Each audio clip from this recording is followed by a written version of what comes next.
Hello, how are you doing? I have a big pile of really interesting sounding new books that I want to share with you. Recently, it was Bookshop Day here in the UK.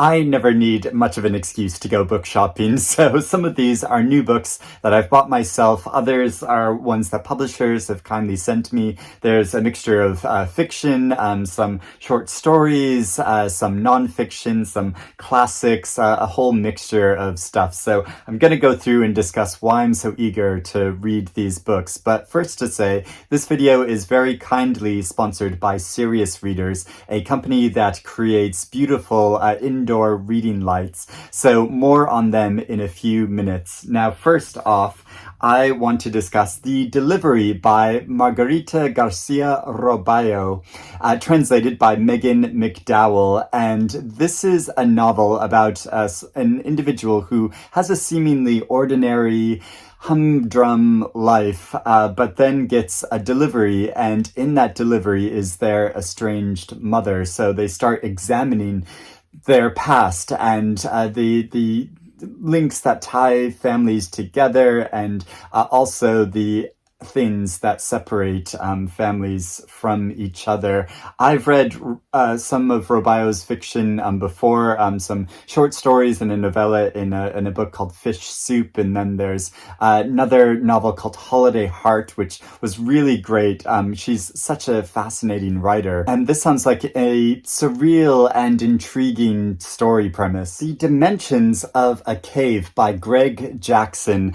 This is a novel about a reporter that is investigating shadowy military practices during the Desert War, and uncovers this technology which simulates reality during torture practices. And it's about his journey trying to report on and uncover this scandal.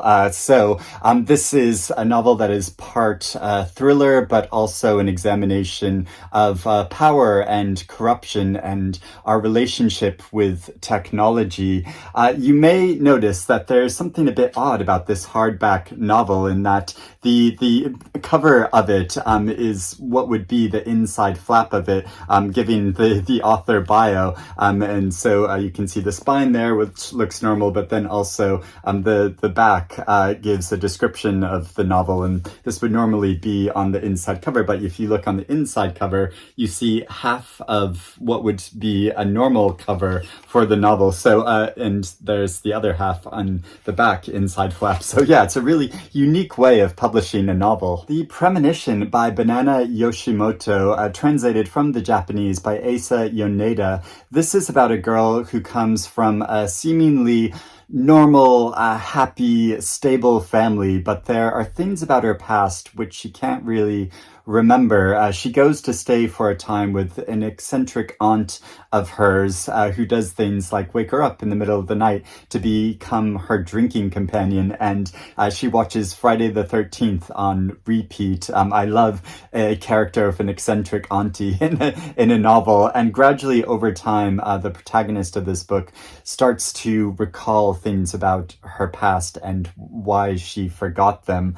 This has a really beautiful and haunting cover. Next is a newly translated novel with the very cheery title, The Annual Banquet of the Gravediggers Guild by Mathias Enard, translated by Frank Wynne. And this is a story about a student who is studying agriculture, who goes from Paris to the west of France to a small village to study the lives of the farmers there that have this very close connection in the cycle between life and death. But there is a 3-day ceremony in which a truce is called between the living and the dead, and so he joins in this, where gravediggers get drunk and celebrate using a number of arcane rituals. It sounds very intriguing and creepy, but also I think it's kind of philosophical in the way it looks at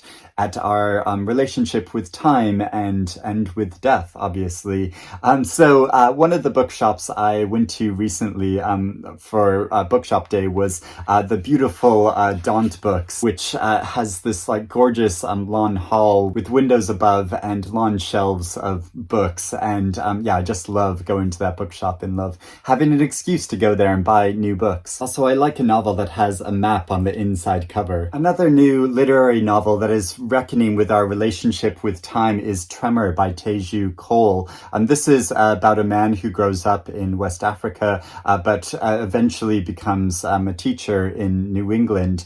And it's following his life about the experiences of his daily life, but also reckoning with this sense of history and the brutality of history and how we as survivors live in this present despite all of the things which occurred in the past. Teju Cole is such a fascinating and insightful writer. I got to hear him speak once and he was so funny and engaging. As I mentioned at the beginning, this video is very kindly sponsored by Serious Readers, a company that creates high quality reading lights for indoor use. This here is my high definition table light, which I've been using for over a year now, and I use it even more at this time of year when it's getting darker outside.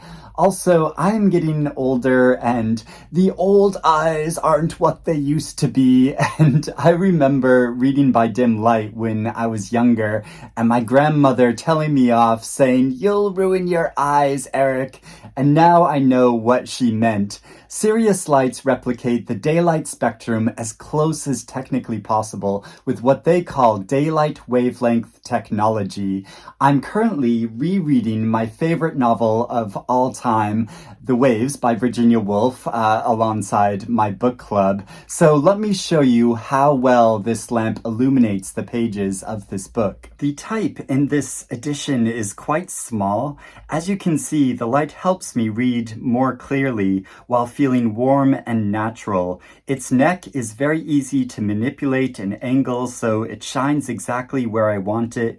Additionally, there's a dimmer switch, so I can easily make the light brighter or weaker, and I can also adjust the beam width, so more or less space is illuminated. I'll put a link to the Serious Readers website in the description below so you can check them out, and if you decide to buy one, I have a special offer for you. Be sure to enter the offer code SR453 when checking out, and you'll save £100 on a high definition light and get free delivery. So if you're looking for a great new reading light this autumn, I'd really recommend Serious Readers. And now, back to the books. There's a new short story collection by Lydia Davis called Our Strangers. A lot of these short stories are very short. Some of them are only like a page or two long. A lot of Davis's short stories examine seemingly inconsequential things about daily life and how it says something much larger about existence and our place in the world. I've read some of her short stories in the past, and they're very striking and insightful. Death Valley by Melissa Broder. This is a novel about a woman who wants to escape the sorrow and the problems of her ordinary life because both her father and her husband are quite ill.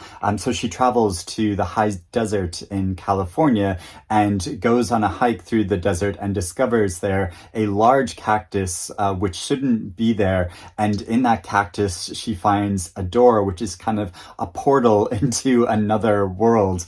So this sounds like quite a surreal and wild journey, but also quite like emotional book.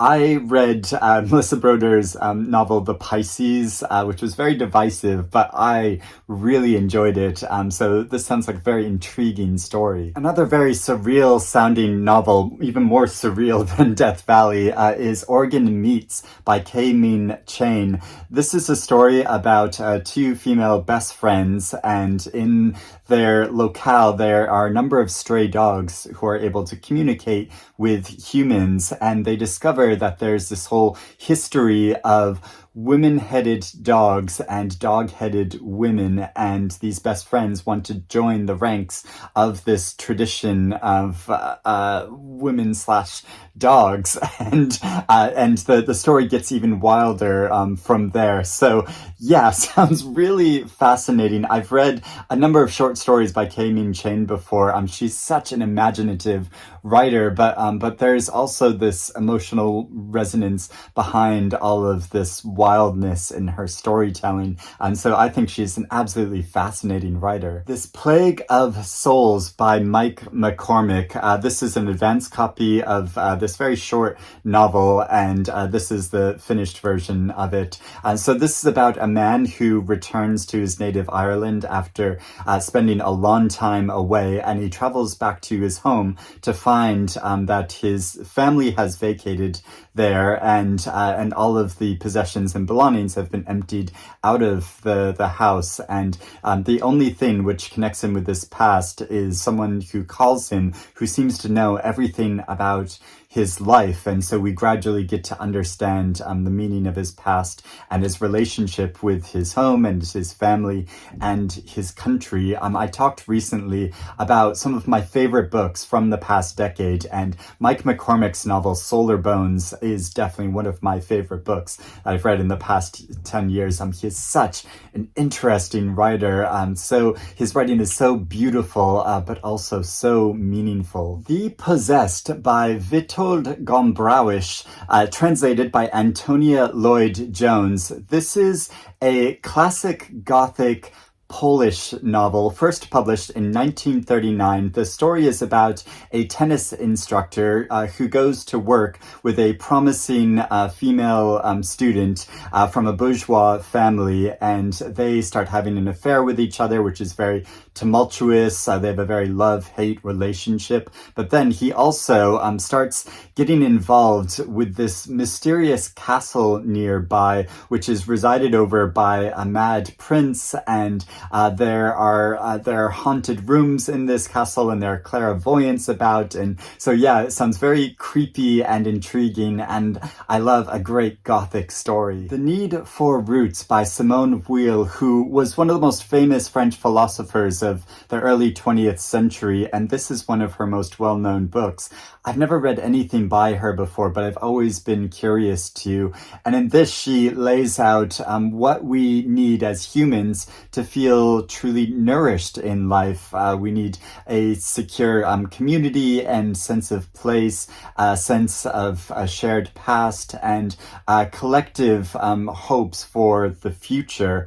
So this sounds absolutely fascinating. Now, speaking of great bookshops, one of the most famous in the world is Shakespeare and Company in Paris, which is right on the Seine. It's largely an English language bookshop, which has been running for a long time and has been a nexus of culture and for readers who come and visit from all over the world, and also authors. They have a whole room there where different authors can stay overnight, and they've conducted a number of interviews with some of the most famous authors, and this is a collection of interviews with some of those authors that they've conducted. A lot of them, some of our greatest contemporary authors. So some include Percival Everett and Marlon James and George Saunders and Colson Whitehead, Leila Slimani, Jesmyn Ward, Jenny Zane, Annie Ernaux, who won the Nobel Prize for Literature, Mina Kandasamy, Madeline Miller, Miriam Taves,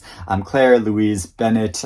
A whole range of really fascinating authors. And so this is really fun to look through and read different parts of these authors' conversations. Also, the inside cover is really beautiful. And finally, I have a very fun book, a very book nerdy book, which is the Book Lovers Quiz Book by Gary Wigglesworth. And this has a whole range of fun quiz questions to either answer on your own or with a group of people. So there are questions which involve multiple choices, or some are anagrams, some give quotes from books and you have to guess which book it came from. Others have original illustrations of different stories, and you have to guess which novel it came from. So just for fun, let's pick a question to try to do together. And from quiz 7, there's the first question, which is, which of these classic picture books was published first? Was it A, Lost and Found by Oliver Jeffers, B, Not Now, Bernard by David McGee, or C, Meg and Mog by Helen Nichol and Jan Penkowski? I should say too, a lot of these quiz questions involve contemporary and recent books. So yeah, they're very up to date. Now, I don't know if I know the answer to this. I've only heard of Lost and Found, I think. So I'm going to answer that. Let me look at the answers and see if that's actually right. I got it wrong. It was Meg and Mog, which was first published in 1972. Lost and Found was published in 2005, which is probably why I heard of that and not Meg and Mog. Just for fun, let's also do a picture quiz. So these are 8 what he calls bad covers that he's drawn of different books, and we have to try to guess which book these covers come from. Now, so the first, and it gives you the year of publication, which is quite handy. So the first, I think that's The Goldfinch, isn't it, by Donna Tartt. I assume this one from 1868 would be Little Women. And do I know any other ones? What's this one with 1997? Is this a Philip Pullman book? Would that be that one? Or, yeah, I'm not sure. Oh, this one's from 2022, so very recent, which is kind of, is that like the Medusa by Natalie Haynes? Is that it? Let me look at the answers. So I got The Goldfinch right. I got Little Women right. And, that was, the kind of fantasy looking one was actually a Neil Gaiman book of Stardust. And, there's Hamnet on there. I should have got that. Anyway, lots more quiz questions, a lot more fun to be had. So those are all the books I want to talk about and discuss today. I'd love to know if you have read any of these books, or if you're interested in reading any of these titles now. Please let me know about that in the comments below. Or if you have any new books that you got recently that you want to share with me. If you participated in Bookshop Day and you went out and bought some books, let me know which ones you got. I hope you're doing well and reading good things, and I'll speak to you again soon. Bye-bye.